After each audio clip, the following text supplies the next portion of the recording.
관세와 중간선거, 여기에 연준의 금리 정책과 AI 거품론까지 내년에 체크해봐야 될 변수들이 상당히 많은 상태인데요. 더 자세한 이야기 하나증권의 해외 주식 분석실 박승진 실장과 함께합니다. 안녕하십니까? 네, 안녕하십니까? 네, 실장님 우선 새해 복 미리 많이 받으시고요. 네, 새해 복 많이 시청자분들께서도 새해 복 미리 많이 받으시고요. 자, 트럼프 대통령의 레임덕에 대한 얘기부터 먼저 나눠보도록 하죠. 지금 트럼프 대통령의 독주에 공화당 의원들 30명이 이제 중간 선거 불출마를 선언하는 등 지금 이탈이 계속되고 있는데 네. 조기 레임덕 썰까지 나오고 있는 상황에서 이 중간 선거 전부터 변수가 될 가능성이 있을까요? 어떻게 생각하시죠? 네, 일단 뭐 지금 저희가 11월부터 이 버지니아주부터 뉴저지 그리고 뉴욕 시장, 마이애미 시장까지 이게 선거에서 줄줄이 지금 공화당이 패배를 하고 있습니다. 이 분위기가 계속되면서 이게 내년 11월 3일에 중간 선거가 예정이 되어 있고요. 네. 지지율이 좀 워낙에 떨어지고 있고 이 공화당과 민주당 간의 이 격차들, 그러니까 지지율 격차가 커지다 보니까 이 온건파들 그리고 또 퇴임을 앞두고 있는 공화당 의원들이 계속 이제 반기를 좀 들고 있는 상황으로 좀 보시면 될 것 같습니다. 뭐 이렇게 되면 당연히 이제 트럼프 대통령이 그동안 밀어붙여왔던 이 정책 수혜주들의 입장에서는 조금 이제 부침이 좀 생길 수 있는 그렇겠죠. 이런 요인들이 된다고 보시면 될 것 같고요.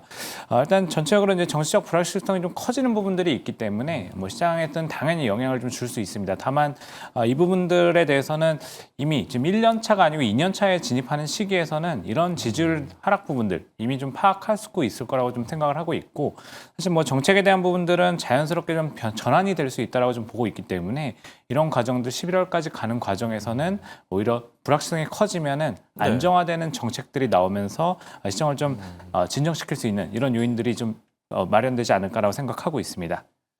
궁금한 부분이 혹시 미국 증시의 판도도 좀 뒤바뀌게 될까요? 시장에 미칠 영향은 어느 정도가 될까요? 시장에서는 일단 일시적으로는 영향을 미칠 수 있다고 보고요. 네. 일단 불확실성들이 커지고 정책을 추진하는 능력이 좀 약해진다라고 하면은 당연히 증시를 부양시켜왔던 지금까지 이제 이끌어왔던 재정 정책의 힘도 약해질 거고, 뭐 관세라던가 그렇겠죠. 여러 가지 혼란들이 발생을 할 거기 때문에 단기적으로 일시적으로 이제 부침은 좀 생길 수 있습니다. 다만 아까 말씀드렸던 것처럼 이 트럼프 대통령의 성향, 약간 비즈니스에 대한 부분들을 생각한다라고 하면은 이 정책 조정도 굉장히 유연하게 진행이 될 수 있기 때문에 이런 과정들이 진행되는 부분에서는 증시가 원래 목표했던 바를 이룰 수 있을 것이다. 이렇게 좀 볼 수 있을 것 같습니다. 네.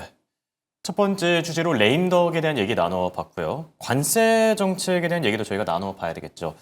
관세 위법 판결이 나온다면 이게 사실 증시뿐만 아니라 뭐 채권 외환 시장에도 상당한 영향을 미치게 될 텐데 국채 시장의 상승 압력 요인으로 작용하게 될까요? 어떻게 생각하시죠? 네, 아무래도 이 관세를 통해서 어떻게 보면 지금 재정을 많이 쓰던 부분들을 재정 적자를 줄이는 역할들을 했던 장치이기 때문에 일단은 이 대법원에서 위헌 결정을 하게 되면은 특히 이제 이 그동안 걷었던 관세를 되돌려줘라는 이제 명령까지 나온다라고 하면은 일시적으로 상당한 혼란이 좀 나타날 수밖에 없습니다. 아무래도 그동안 쌓아놨던 재정 부분들을 자금을 돌려줘야 되는 부분들이 생기기 때문에 이 재정 적자의 폭이 좀 커질 수 있는 부채의 부담이 커질 수 있는 부분들이 있고 그렇게 되면 사실 지금 재정을 꾸려나가는 과정에서 이 국채 발행을 더 해서 그러니까 미국 정부 입장에서는 부채를 더 끌었으면서 정책을 써야 되는 거고 시장의 국채 발행이 늘어난다라고 하면은 시장에서 금리가 상승할 수 있는 요인이 되기 때문에 금리 상승은 아무래도 시장에 부담이 될 수밖에 없고요. 그리고 달러화에 대한 좀 신뢰 훼손 문제도 생길 거고 금리가 상승하게 되면은 아무래도 그동안 시장을 끌어왔던 기술주들에게도 큰 타격이 될 수 있기 때문에 증시에 충격을 줄 수 있는 요인으로 볼 수 있을 것 같습니다. 다만 이 품목별 관세를 가지고 어느 정도로 대처를 하느냐에 따라서 약간 이 조정의 시기들, 기간이 달라질 수 있다는 부분들도 염두에 두실 필요가 있을 것 같습니다. 네. 그렇다면 금리가 만약에 튄다고 했을 때 뭐 10년물 기준으로 예를 들어서 예전처럼 한 4.5% 이상으로 가게 될까요? 아니면 그 정도 수준까지는 아닐까요? 일단 근데 이 명령, 그러니까 사실 법원의 판결 내용을 조금 이제 나눠서 봐야 될 것 같고요. 시나리오별로 보면은 사실 아까 말씀드렸던 것처럼 관세를 돌려줘라라는 이제 명령까지 나온다고 하면은 4.5 이상으로도 일시적으로 튈 수 있는 부분들은 열어놔야 될 것 같습니다. 다만 이 부분들이 아니고 일단은 지금까지 이 추가적인 연장에 대한 부분들, 그러니까 지금 이후에 그 관세에 대해서만 제한을 거는 부분이라고 하면은 이 품목별 관세들, 무역법이나 무역확장법들을 통해 가지고 충분히 대응이 가능할 영역이 될 수 있기 때문에. 일단 정고점 레벨이 딱 저항선이 될 수 있다. 이렇게 좀 보셔도 될 것 같습니다. 네. 자, 그리고 시장의 최대 관심사 중에 하나죠. 바로 차기 연준 의장이 누가 될지. 지금 뭐 가장 유력한 두 캐빈 인물들이 있죠. 사실 누가 되더라도 좀 비둘기파적인 성향을 띠지 않을까. 네. 그래도 파월 의장보다는 시장 친화적인 반응을 이끌어낼 것 같은데 실장님이 생각했을 때는 개인적으로 누가 될 거라고 생각하세요? 물론 어렵겠지만. 네, 맞습니다. 사실 뭐 누가 될지는 트럼프 대통령만이 지금 일단 지명을 가지고 있기 때문에 맞죠. 예. 네, 사실 시장에서도 이런 눈치들을 좀 많이 보는 것 같습니다. 맞습니다. 그래서 이 트럼프 대통령이 계속 꾸준히 얘기하고 있는 자기와의 결을 같이 갈 수 있는 사람들을 계속 얘기를 하고 있는 거고 이 케빈 두 분의 케빈 같은 경우도 이 금리나 지금 금리 인하가 필요하다라는 부분들에 대해서 의견을 같이 하고 있다. 네. 이런 부분들을 가지고 트럼프가 긍정적으로 트럼프 대통령이 얘기를 하고 있는 거고요. 근데 다만 저희가 이제 시장 관점에서는 조금 이제 두 분이 됐을 때 각각의 케이스에 따라서 굉장히 시장이 극명하게 갈릴 수 있는 배경들은 가지고 있다고 보고 있습니다. 어떻게 좀 갈리게 될까요? 네. 아무래도 케빈 헤세 낸시 위원장 같은 경우는 물론 뭐 발언 내용은 사실 뭐 독립적으로 할 수도 있다 이런 얘기를 하고는 있지만 아무래도 이 배경 말을 자체가 고지고대로 받아들이기는 그렇죠. 조금 네, 무리가 맞습니다. 있죠. 사실 시장에서 1순위로 봤던 것 자체가 트럼프 대통령의 결을 잘 따라갈 거라고 네. 생각을 하고 있는 이런 배경들이 작용하고 있는 거고요. 근데 케빈 허씨가 됐을 때는 사실은 케빈 허씨 같은 경우는 지금 금리 인하를 주장을 하고 있지만 이 과거 연준 의장, 연준 이사죠. 그러니까 전 예. 이사직을 할 때는 사실 굉장히 호키시한 인물이었습니다. 그렇기 때문에 사실 지금 금리 인하를 주장한다 하더라도 케빈 헤셋이 되면은 약간은 조금 트럼프 대통령의 무분별하게 좀 따라갈 수 있다라는 시장의 좀 판단이 생기면서 재정에 대한 그리고 또 연준 결정에 대한 좀 의구심이 생길 수 있는 그래서 금리가 있겠죠. 오히려 상승할 수 있는 요인이 될 수 있다고 보시면 될 것 같고요. 특히 이제 케빈 허씨 같은 경우는 말씀드린 것처럼 케빈 허씨는 호키시한 의견들을 원래 냈다가 일단 이 재정위기 때, 금융위기 때 약간 호키시한 의견들 QE에 반대하면서 이탈을 했던 사람이기 때문에 이분이 금리 인하를 주장하면은 사실 이후에 정상 사이클 돌아왔을 때 정책을 정상적으로 판단할 수 있을 것이다. 이런 의견들을 좀 내놓을 수 있기 때문에 중장기 금리들, 특히 이제 중장기 금리에서 큰 격차가 생길 수 있다. 이렇게 좀 보시면 될 것 같습니다.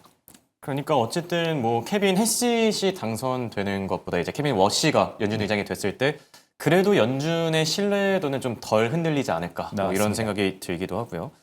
금리 인하 시점 같은 경우에는 뭐 새로운 의장이 선임된 이후가 될까요? 시점은 어느 정도로 보시죠? 사실 경제 지표를 보면은 이 트렌드 상으로는 1월도 뭐 사실 뭐 금리를 해도 나쁘지 않다라고 생각하고는 있습니다. 다만 시장은 원하고 있는 상태죠. 네, 맞습니다. 그런데 일단 지금 셧다운 이후에 이 경제 지표를 확인하는 과정에서 노이즈가 워낙에 많이 껴있기 때문에 뭐 어제 의사록도 그랬지만은 이 연준 내부에서도 지표들을 더 확인해야 된다는 신중론들이 훨씬 또 많이 이렇게 의견 괴리를 만들어내고 있는 상황이고요. 이렇게 되면 사실 한 3월 정도에 조금 더 지표들을 확인한 이후에 금리 인하를 하게 되지 않을까라고 좀 생각을 하고 있습니다. 네. 자, 그리고 지금 미국의 GDP 3분기까지 이제 깜짝 성장을 한 상태입니다. 그러니까 생각보다 미국 경제, 관세도 흔들리지도 않고 여러 가지 대외적인 불확실성에도 불구하고 좀 잘 가지고 있는데 관세 영향이 또 내년부터 본격 반영된다 이런 얘기들도 나오고 있거든요. 네. 4분기에도 좀 소비 주도의 성장이 이어지게 될까요? 어떻게 보시죠? 사실 이 모멘텀이 조금 약해질 수 있는 부분들을 좀 생각해야 될 것 같고요. 이게 지금 결과적으로 보면은 이번 3분기 그 GDP가 서프라이즈가 나왔던 가장 큰 배경 중에 하나가 이제 말씀하셨던 소비 쪽, 소비 쪽에서 굉장히 높게 나오는 부분들이 있었는데 이 부분들은 사실 저희가 좀 생각을 해보면은 인플레이션에 대한 경계감들이 오히려 조금 이제 이 소비를 앞당기게 하는 이런 요인들도 분명히 있었을 거라고 생각하고 있습니다. 그리고 특히 이제 기업들이 지금 여러 가지 불확실성 요인들을 앞두고서 디스카운트 할인 행사들을 굉장히 많이 하고 있고 이 소비자들이 이 가게들이 이 소비에 있어서 디스카운트에 대한 이 민감도가 굉장히 높아져 있습니다. 그렇기 때문에 어떻게 보면은 가격이 더 오르기 전에 사야겠다라는 부분들이 앞서서 좀 당겨져서 반영됐을 가능성들이 좀 있고요. 고용지표나 뭐 사실 기업 실적 내용들을 보면은 이 추후에 구매력이 약화되는 시그널들이 굉장히 좀 누적되고 있는 상황이기 때문에 4분기 이후의 경제 성장률은 이 3분기의 고점을 넘어서는 건 당연히 좀 어려울 거고 오히려 좀 둔화되는 그림들이 나올 가능성들이 상당히 높지 않나라고 보고 있습니다. 그렇다면 만약에 미국 경기가 이제 실제로 좀 둔화된다라고 했을 때 외환 시장에는 좀 어떤 영향을 미치게 될까요? 일단은 금리 인하의 원화 쪽도 좀 궁금하긴 한데요. 네네. 금리 인하의 명분이 연준 입장에서는 가져갈 수 있는 부분들이기 때문에 네. 달러는 지금 최근에 나타나는 것처럼 뭐 점진적인 완화에 대한 프라이싱을 하면서 가격을 좀 반영하면서 약화되는 약세를 보이는 움직임들이 나올 수 있다라 보고 있고요. 원달러는 조금 이제 저희가 별개의 고민들이 좀 많이 필요한 것 같습니다. 네. 일단은 이 달러가 좀 약세를 보인다라고 하면은 일단 당연히 원화의 강세 모멘텀들이 당연히 될 텐데 일단 지금 여러 가지 고민들 수급을 지금 이제 억제시키는 정책들이 좀 나오고 있고 약간 본질적으로 FDI나 이런 데이터들은 또 오히려 좀 약한 모습들을 좀 보여주고 있기 때문에 원달러 환율 같은 경우는 1,400원대에서는 아직까지 이제 깨고 내려갈 수 있는 모멘텀들을 확보하기까지는 조금 더 저희가 확인해야 될 것들이 좀 있지 않나 이렇게 생각하고 있습니다. 네. 원화 같은 경우에는 대내외 변수들을 조금 더 고려해야 될 듯 하고요. 자, 그리고 사실 시청자분들께서 가장 궁금한 게 올해 좀 잘 가졌던 증시가 내년에도 이어질 것인가 이 부분을 좀 궁금해하고 있을 것 같은데 내년까지 미국 증시의 이 강력한 상승 랠리 좀 이어질 수 있을까요? 일단 뭐 내년도 강세장은 일단 저희는 보고 있습니다. 네. 뭐 사실 대부분의 지금 IB들도 그렇고 대부분의 기관들이 내년도 증시는 뭐 좋을 거다. 어디는 한 S&P 500 기준으로 한 8,100 정도까지도 맞습니다. 보더라고요. 네, 8,000까지 부른 데도 있고 사실 뭐 가장 낮았던 데가 저희 주요 IB 중에서 한 7,000포인트 정도이기 때문에 어쨌든 지금보다는 높다. 이 정도의 차이가 좀 있는데요. 일단은 사실 이런 부분들에서 저희가 좀 살펴볼 것들은 이 미국은 특히 미국 같은 경우는 실적 기반으로 가고 있다라는 부분들을 좀 살펴봐야 될 것 같습니다. 올해 내내 사실 밸류에이션 뭐 버블 얘기들 굉장히 많았지만 지금 차트에서 보시는 것처럼 이 PER 기준으로 보면은 사실 밸류에이션 측면에서 부담이 더 커지진 않았습니다. 그렇네요. 객관적으로 보면 사실 이 AI 버블론이 나왔을 때 이 잠깐 저희가 이제 그전에 이 고점으로 생각했던 이 S&P 500 기준은 22.5배에서 23배까지 올라갔던 기준이 있었고요. 나스닥 같은 경우는 27.5배를 저희가 좀 저항선으로 좀 많이 경험을 했었는데 28배 정도까지 올라가는 상황이 좀 펼쳐지긴 했는데 이게 사실 2023년부터 계속 반복됐던 현상으로 좀 보시면 될 것 같습니다. 오히려 차트에서 보시면은 이 연두색 선 이 실적 추정치들은 계속 올라가고 있다는 부분들을 저희가 좀 살펴볼 필요가 있을 것 같고요. 이 실적들이 계속 올라가고 주가가 좀 조정을 받는 좀 주춤하는 모습들이 나오면서 오히려 PER은 굉장히 좀 낮아지는 그림들이 좀 발생을 하고 있기 때문에 내년에 이 아까 말씀드렸던 약간 좀 나비 효과들이 좀 작용하고 있다라 보는데 수급이 꼬였던 부분들 그리고 또 경제 셧다운으로 인해서 약간 경제 지표들을 확인하지 못하면서 시장에서 좀 더 보수적으로 봤던 부분들 이런 것들이 풀리기 시작하면은 오히려 시적 모멘텀들이 특히 미국 같은 경우는 더 부각이 될 수 있다라 보고 있고요. 뭐 상승 모멘텀은 그렇기 때문에 이제 결국 실적으로 좀 봐야 될 것 같습니다. 뚜렷한 실적 모멘텀들이 미국 지수를 더 올릴 수 있다. 이런 부분들은 역시 또 AI 쪽 경기와 좀 무관하게 갈 수 있는 영역에서 발생을 할 수 있다. 이렇게 좀 나눠서 보시면 될 것 같습니다. 올 한 해 동안 가장 많이 들렸던 얘기가 바로 AI 거품론이었죠. 그러다 보니까 뭐 밸류에이션에 문제가 있는 게 아니냐. 그런데 또 막상 이렇게 숫자로 확인해 놓고 보니까 그렇게 큰 이상이나 문제는 없어 보이긴 하고요. 그렇다면 AI 혁명의 현재 위치에 대해서 어떻게 평가하시는지가 좀 궁금한데 이 산업 구축 단계에서 현재 어떤 단계 정도에 있는 걸까요? 일단 지금 주식시장 관점에서 보면은 물론 이제 산업단에서는 여전히 이제 구축에 대한 모멘텀들이 계속 더 얘기가 되고 있는 상황이지만 이 주식시장 관점에서는 이제 그동안 인프라를 구축하는 과정에서 어떻게 보면은 이제 소프트웨어나 이제 AI 쪽을 실질적으로 도입하는 과정들, 이 다음 국면으로 서서히 관심사들이 좀 넘어가고 있는 상황으로 좀 보시면 될 것 같습니다. 그렇기 때문에 물론 뭐 지금 거의 저희가 코어 종목들로 보고 있는 뭐 엔비디아부터 시작해서 주요 종목들 같은 경우는 여전히 견고한 실적들을 보여주겠지만 주가 모멘텀 측면에서 보면은 약간의 좀 힘이 좀 분산될 수 있는 이런 상황들을 좀 보셔야 될 것 같고요.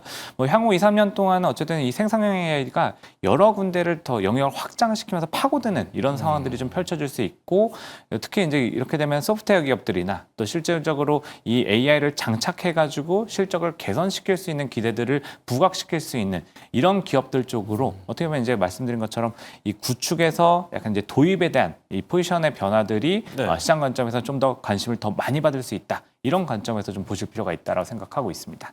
그럼 당분간 이 AI 기대감으로 인한 상승 랠리는 조금 더 지속될 거라고 보고 계신 걸까요? 맞습니다. 그래서 사실 저희가 업종별로 이익 추정치들을 살펴보더라도 네. 내년 역시도 IT 쪽이 가장 높은 16% 정도의 EPS 추정치가 상향 조정되는 그림들이 좀 발생을 하고 있고요. 이게 시장 전체로 보면 한 8% S&P 500 기준으로 실적 상향 조정에 대한 부분들이 한 8% 정도 전년 대비 네. 올해 대비 8% 정도 늘어날 거로 보는데 이걸 대부분 평균치를 끌어올리는 게 여전히 IT 섹터다. 이렇게 좀 보실 필요가 있고 다만 말씀드렸던 것처럼 이게 조금 이제 분산이 되는 형태로 나오기 때문에 종목 선택에 약간 조금 이제 고민들이 좀 더 진행될 수 있다. 이렇게 좀 보시면 될 것 같습니다. 네.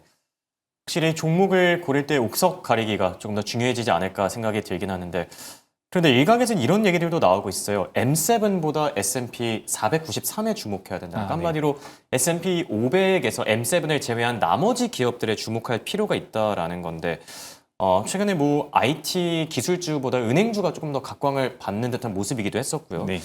AI 랠리의 이막은 어떻게 전개될 걸로 보시죠? 그래서 이제 이 전반적인 상황, 그러니까 수급 측면에서 보면은 사실 이 올해보다 내년이 더 어떻게 보면은 이 수익화되는 시점들, 약간 시장의 검증 요구들이 좀 더 까다로워질 수 있는 시기로 보고 있습니다. 그렇기 때문에 약간 이제 말씀드렸던 것처럼 주식시장 관점에서는 사실 코어 종목들의 모멘텀들은 여전히 견고하지만 이 주식시장의 주가의 흐름에서 살펴본다고 하면은 여기에 집중됐던 수급이 조금 더 분산될 수 있는 여지들이 생기고 있다라고 보시면 될 것 같고요. 그렇기 때문에 이제 그 소프트웨어라던가 그리고 또 이제 전력 같은 인프라 쪽에 대한 부분들 조금 더 확산에 대한 그림들이 나올 수 있고 뭐 아까 말씀하셨던 은행주들 같은 경우는 사실 이제 금리 인하에 대한 부분들과 이제 경제 지표를 확인하는 과정들, 연준 의장이 이제 선임되는 과정들 이런 과정들을 보면은 시장 금리들이 조금 더 이 경기 측면에서 이제 판단을 이제 전망을 할 때 금융주들한테는 좀 더 우호적인 환경을 좀 만들어줄 수 있고 그동안 어떻게 보면은 수급이 IT 쪽으로 계속 집중이 되고 있기 때문에 이 부분들이 좀 분산된 형태들은 좀 나올 수 있다. 그렇기 때문에 아까 말씀하신 것처럼 이 493개 종목들에 대한 좀 모멘텀들이 조금 더 확산돼서 좀 발생할 수 있다라 보시면 될 것 같고요. 여기에 대해서 보면은 조금 이제 AI를 영역을 좀 확장해서 이 코어 부분들은 사실 이게 시장이 커지는 부분들에 대해서는 이미 시장이 좀 반영을 해놨기 때문에 오히려 좀 요즘에는 경쟁에 대한 부분들이 좀 더 부각이 되고 있죠. GPU, TPU부터 시작해서 그렇죠. 이거의 다음 단계로는 일단 우주항공이라던가 이렇게 정책 부분들을 조금 더 시야를 넓게 가져갈 수 있는 필요가 부분들 있다. 맞습니다. 그리고 이 네오클라우드 뭐 이런 것들이 사실 뭐 어떻게 보면 머스크가 얘기하고 있는 우주의 데이터 센터를 짓겠다 뭐 이런 것들과도 같이 연결되는 거지만 이 AI 모멘텀도 스토리를 좀 다양하게 가져갈 수 있는 좀 모습들이 좀 나올 수 있다 이렇게 보셔도 될 것 같습니다. AI도 좋지만 시야를 조금 더 넓게 가져서 뭐 우주항공이나 네오클라우드 쪽으로도 관심을 가져보면 좋을 듯하고요. 그렇다면 3대 지수 S&P 500 그리고 좀 전통군들이 모여있는 다우지수 그리고 기술주 중심의 나스닥 지수 ETF를 산다면 어떤 지수를 추종하는 게 내년에는 좀 더 좋은 수익률을 가져갈 수 있을까요? 뭐 예를 들어서 뭐 기술주에 관심이 있으면 나스닥을 추종하는 ETF로 갈 텐데 방금 전처럼 은행주 같은 경우에는 또 이제 다우지수 쪽에 많이 좀 포진해 있잖아요. 어디로 좀 가는 게 좋을까요? 사실 조금 이제 저희 애널리스트 입장에서는 약간 좀 치사한 답변이 될 수도 있지만 아닙니다. 편하게 얘기해 주시면 됩니다. 가장 좀 편하게 갈 수 있는 거는 S&P 500이 좀 될 수 있다고 보고 있고요. 좀 그러니까 너무 한쪽에 포괄적으로. 치우치기보다는 좀 균형의 미학을 갖자 이런 맞습니다. 얘기시겠죠. 내년에는 조금 이제 쏠림 현상들이 조금 이제 완화되면서 확산의 모습을 좀 나올 수 있다고 보고 있기 때문에 일단 뭐 결과적으로는 이 나스닥 저희가 뭐 QQQ ETF 이런 것들을 좀 통해서 투자를 하시는 이 나스닥이 결과적으로 수익이 좋을 수 있지만 이 중간에 변동성들이 상당히 좀 여전히 커질 수 있다. 이런 부분들을 좀 살펴봐야 될 것 같고요. 말씀하셨던 것처럼 은행주부터 시작해서 뭐 다양한 업종들로 이 매수세가 좀 확산되는 과정이라고 하면은 S&P 500이 조금 더 좀 안정적으로 좀 가져갈 수 있는 투자처가 되실 거고 뭐 위험 요인들이 좀 커지는 과정에서는 우량주가 집중되어 있는 다우지수, DIA 뭐 이런 ETF들이 좀 부각될 수 있다. 이렇게 보시면 될 것 같습니다. 그러면 정리를 해보자면은 이제 포트폴리오 안정화 차원에서는 S&P 500 쪽으로 가져가는 게 좋고, 좀 이제 일부 성장성을 노린다면 나스닥 쪽으로 가는 게 좋다. 이렇게 얘기해 주신 게 맞을까요? 네, 뭐 사실 원론적인 말씀이지만. 알겠습니다. 그렇다면 또 ETF 투자에 접근을 한다면은 섹터에 대한 우선순위는 어느 쪽으로 가져가는 게 좋을까요? 앞서도 뭐 힌트를 좀 잠시 주셨던 것 같긴 맞습니다. 한데. 사실 여전히 저희가 테크를 좀 더 좋게 보고 있고요. 뭐 실적에 대한 기반을 가지고 간다라고 하면은 결국 주가는 이 실적과의 함수를 가장 크게 가져가는 영역이기 때문에 실적이 가장 기대가 큰 IT 섹터들을 중심으로 좀 보실 필요가 있고 다만 앞서 말씀드린 것처럼 그동안은 어떻게 보면 M7 중심의 이 모멘텀이 강하게 붙었다라고 하면은 조금 더 영역이 좀 확장될 수 있는 부분들에 대한 고민들이 필요할 수 있다. 그래서 사실 저희가 지금 올해보다 내년으로 가면 갈수록 이 미국 같은 경우 특히 액티브 ETF의 활약들이 좀 더 커질 수 있다라 보고 있습니다. 이 미국 액티브 ETF는 예. 우리나라랑 조금 다른 부분들이 어떻게 다르죠? 이 비교수가 아예 없고요. 그러니까 매니저들이 정말 액티브하게 그냥 네. 자유롭게 운용을 할 수 있는 유연성들을 가지고 있기 때문에 상황 변화에 대해서 좀 더 적극적으로 추종을 할 수 있다. 이런 예. 부분들이 있고요. 그래서 뭐 IT 같은 경우는 저희가 CHAT라는 종목들을 좀 많이 말씀을 드리고 있습니다. 이 CHAT가 이 생성형 AI, 그러니까 챗GPT에서 나온 티커로 보시면 될 것 같고요. 이 종목 같은 경우는 이제 GPU, TPU부터 시작해서 중국 테크 기업들, 주요 기업들까지 같이 유연하게 좀 풀에 놓고 가져갈 수 있는 종목이기 때문에 뭐 CHAT 같은 걸 말씀드리고 있고, 금융 같은 경우는 사실 BLOK, 뭐 금융 쪽 블록체인을 네. 가지고 티커를 만든 ETF인데 뭐 이런 종목들 같이 말씀드리고 있고요. 사실 뭐 전체적으로 보면은 뭐 전력이나 인프라 뭐 이런 것들도 계속 관심을 가져야 필요가 있고, 최근에 조정이 좀 나타났지만 금이나 은, 뭐 구리 예. 이런 ETF들, 그리고 또 이 종목들도 시장이 좋다라고 하면은 이 채굴기업 ETF들이 있습니다. 그래서 예. 뭐 금 현물 ETF 제외하고 뭐 GDX라던가 은 채굴기업 ETF는 SIL, 뭐 네. GOPX, 구리 채굴기업 이런 ETF들 좀 있고요. 뭐 우주항공이나 저희가 이제 네오클라우드 같은 경우를 말씀드리면 뭐 우주항공은 ARKX라는 ETF가 아크인베스트의 가장 대표적인 우주항공이고요. 그리고 WJMI라는 종목은 비트코인 사실 채굴기업 ETF였는데 이 종목들이 대체적으로 다 네오클라우드 영역으로 다 넘어갔습니다. 그러면서 자연스럽게 이 데이터 센터 쪽에 이제 모멘텀들을 가져갈 수 있는 이런 측면에서 좀 살펴보시면 좋을 것 같습니다. 네. 지금 얘기를 들어보면은 내년에는 조금 더 변수들이 많아질 거라고 합니다. 관세 불확실성부터 연준의 정책, 금리 경로까지 고려해야 될 변수들이 많은 만큼 올해처럼 이제 좀 한쪽에 치우치기보다는 균형의 미학을 가져가면서 다양한 포지션, 포트폴리오 다각화하는 게 좀 더 좋아 보일 듯합니다. 지금까지 도움 말씀의 김승진 실장과 함께했습니다. 네, 고맙습니다. 감사합니다.